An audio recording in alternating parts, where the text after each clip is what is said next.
Hello friends, कैसे हो आप सभी लोग। आई होप आप सब लोग अच्छे होंगे। आज की वीडियो में मैं आपको बताने वाला हूँ कि मैंने जो है अपनी म्यूज़िक जर्नी को कैसे स्टार्ट किया। सो और सबसे पहले मैं बता दूँ कि मैं एक प्रोफेशनल म्यूजिशियन नहीं हूँ। मैं सिर्फ सीखता हूँ, ऐसे मतलब मेरा इंटरेस्ट है इस फील्ड में तो ही मैं इसको सीखता हूँ। ऐसे मेरा सीखने का इसमें कोई मतलब मोटिव नहीं है और इतना प्रोफेशनल भी नहीं हूँ मैं इसमें। तो तो चलो बात करते हैं कि मेरा इंटरेस्ट कैसे आया म्यूज़िक में। तो बात है तब की जब मैं अपने मामू घर गया था। मई 2023 की बात है। तो मैं अपने मामू घर गया था लुधियाना में। तो फिर वहाँ पर मेरे मामू जो हैं वो एक फ्लूट प्लेयर हैं। फ्लूट प्लेयर हैं तो मतलब मैं बताऊँ, ये बांसुरी, ये एक प्रोफेशनल बांसुरी है। इससे पहले भी मैंने एक बांसुरी ली हुई थी, वो मैंने उन्हीं को देख के ली थी। मेरे मामू जब बांसुरी बजाते थे ना, तो मतलब वो एक मेरे को उसकी मतलब साउंड बहुत अच्छी लगती थी। तो मैंने उसके बाद सोचा कि मैं भी एक बांसुरी लूँगा और मैंने वो 400 रुपीज़ में एक फ्लिपकार्ट से बांसुरी मंगाई उसी के 10 दिन बाद जब मैं मामू घर गया था। तो फाइनली मैंने वो बांसुरी मंगवाई, मैंने सीखना स्टार्ट किया। और मेन प्रॉब्लम मेरे को पता क्या आई कि मैं सीखता था यूट्यूब से। अब मैं आपको सबसे पहले एक बात क्लियर कर दूं कि इन चीज़ों में इंस्ट्रूमेंट जब आप सीखते हो तो एक होती है थ्योरी, एक होता है प्रैक्टिकल। मेरे को ना थ्योरी आती थी ना प्रैक्टिकल आता था। मैं डायरेक्ट एक यूट्यूब के लेसन पे गया था। एक मानिका मांगे ही थे सॉन्ग था, अभी भी है। तो मैंने डायरेक्ट वो सीखा। हाँ भाई, ऐसे ऐसे उंगली रखते हैं, ऐसे ऐसे बजाओ, थोड़ा मतलब प्रैक्टिकल सीखा इसको। तो फिर मेरे को बहुत प्रॉब्लम आई थी स्टार्टिंग में। फिर मैंने सोचा कि भाई नहीं, ऐसे नहीं करना चाहिए, मेरे को थ्योरी वाइज सीखना चाहिए। तो मैं यूट्यूब पे फिर इसके मतलब बिगनर लेसन जो होते हैं ना, वो मैंने देखना स्टार्ट कर दिए। अगेन मेरे को फिर वही सेम प्रॉब्लम आई। क्योंकि देखो, म्यूज़िक अगर आप सीखना चाहते हो ना यूट्यूब से, आपको इतना समझ नहीं आएगा, आ जाएगा, लेकिन अगर आप एकदम प्रोफेशनल बनना चाहते हो तो आपको क्लासेस ज्वाइन करनी ही पड़ेंगी ऑफलाइन। तो फिर ये मैंने सीखा। और हालांकि अभी भी मतलब ठीक बजाता हूँ, अभी ऐसी मतलब कोई बात नहीं है। मैं बताता हूँ आपको कि मैंने मतलब इसको फिर कैसे सीखा। तो इसके बाद धीरे धीरे मेरा इंटरेस्ट आया गिटार में। अब देखो, बांसुरी मैं सीख रहा था, इतना प्रोफेशनल नहीं था। मेरा इंटरेस्ट जो है वो गिटार में भी आ गया। मैंने अपने घर वालों को बोला कि मैंने जो है वो गिटार लेना है, तो उन्होंने मेरे को एक गिटार लेके दे दिया। मैं आपको दिखाता हूँ इसको। ये है ब्लूबेरी का गिटार, देख सकते हो आप लोग। इसको मैं अभी साइड में रख देता हूँ, बहुत स्पेस लेगा। तो ये मैंने गिटार मंगवाया था। ये है कोई पिछले साल की बात, 2024 की बात है, मैंने गिटार लिया था। तो फिर इसके बाद मैंने इसको बजाना स्टार्ट किया। अगेन वही प्रॉब्लम, थ्योरी मेरे को ना आए ना मेरे को प्रैक्टिकल आए। हालांकि इसको मैं अभी सीख रहा हूँ। बांसुरी मैंने मतलब कम से कम 80% बोल सकते हैं, 80% मैंने सीख ली है ऑनलाइन ही।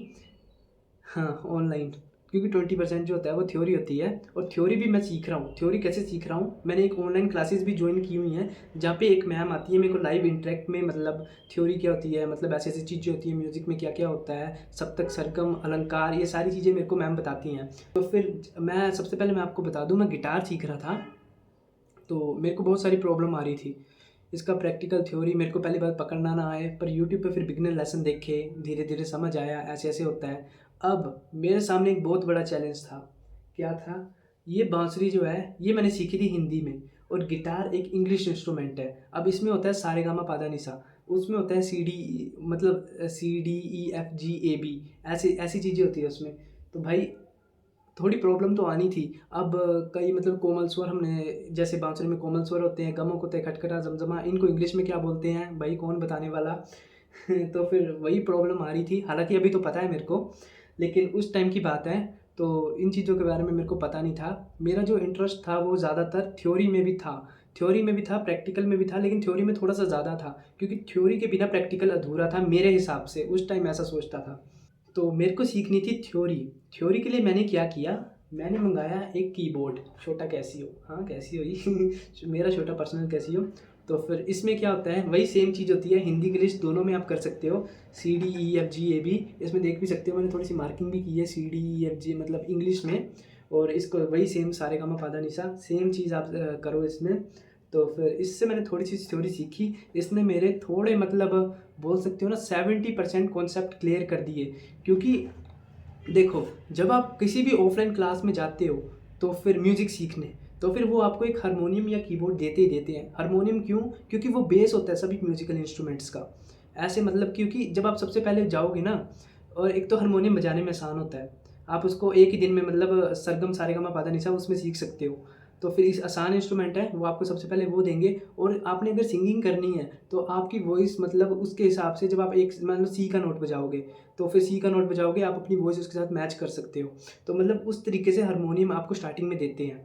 तो फिर उसके बाद जब मैंने फाइनली सीखा, अभी भी मैं सीख रहा हूँ, ऐसी बात नहीं है, बांसुरी भी मैं सीखता हूँ। मेरे को मतलब जितना सीखने को मिले मैं उतना सीखता हूँ, सीखने की कोई उम्र नहीं होती। हालांकि जो प्रोफेशनल बनते हैं ना, वो भी मतलब कुछ ना कुछ नया सीखते ही रहते हैं।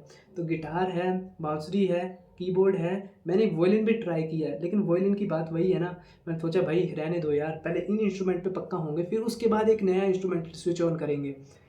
तो पर्सनली जो मैं इंस्ट्रूमेंट का मतलब जो मेरे को इसके बाद मैं जो लेना चाहता हूँ वो है एक वॉयलिन। अब वॉयलिन क्यों भाई, वॉयलिन भी एक बहुत अच्छा इंस्ट्रूमेंट है, मैं उसको डेफिनेटली लूँगा इस साल, नहीं तो अगले साल तक तो पक्का ही ले लूँगा। क्योंकि भाई मुझे वो सीखना है, वो काफ़ी अच्छा इंस्ट्रूमेंट है। जैसे मैंने धीरे धीरे मतलब थोड़े ज़्यादा इंस्ट्रूमेंट बजाना स्टार्ट कर दिए, तो फिर मेरे को थोड़ा थोड़ा मतलब थ्योरी में भी थोड़ी क्लियरनेस होने लगी, कैसे कैसे चीज़ें होती हैं। और मैम तो हैं ही हैं जो मेरे को ऑनलाइन सिखाती हैं। तो फिर ऐसे मैंने अपनी म्यूज़िक की जर्नी स्टार्ट की और आगे भी स्टार्ट करूँगा। कभी कभी तो मैं इसमें अपना करियर भी देखने लग जाता हूँ, लेकिन नहीं, मैंने कुछ और करना है। मैं ऐसे बता नहीं सकता मैंने क्या करना है, बट फिर भी। तो आई होप आपको आज की वीडियो पसंद आए, तो चैनल को कर देना सब्सक्राइब, वीडियो अच्छी लगी वीडियो को भी कर देना लाइक। बाय।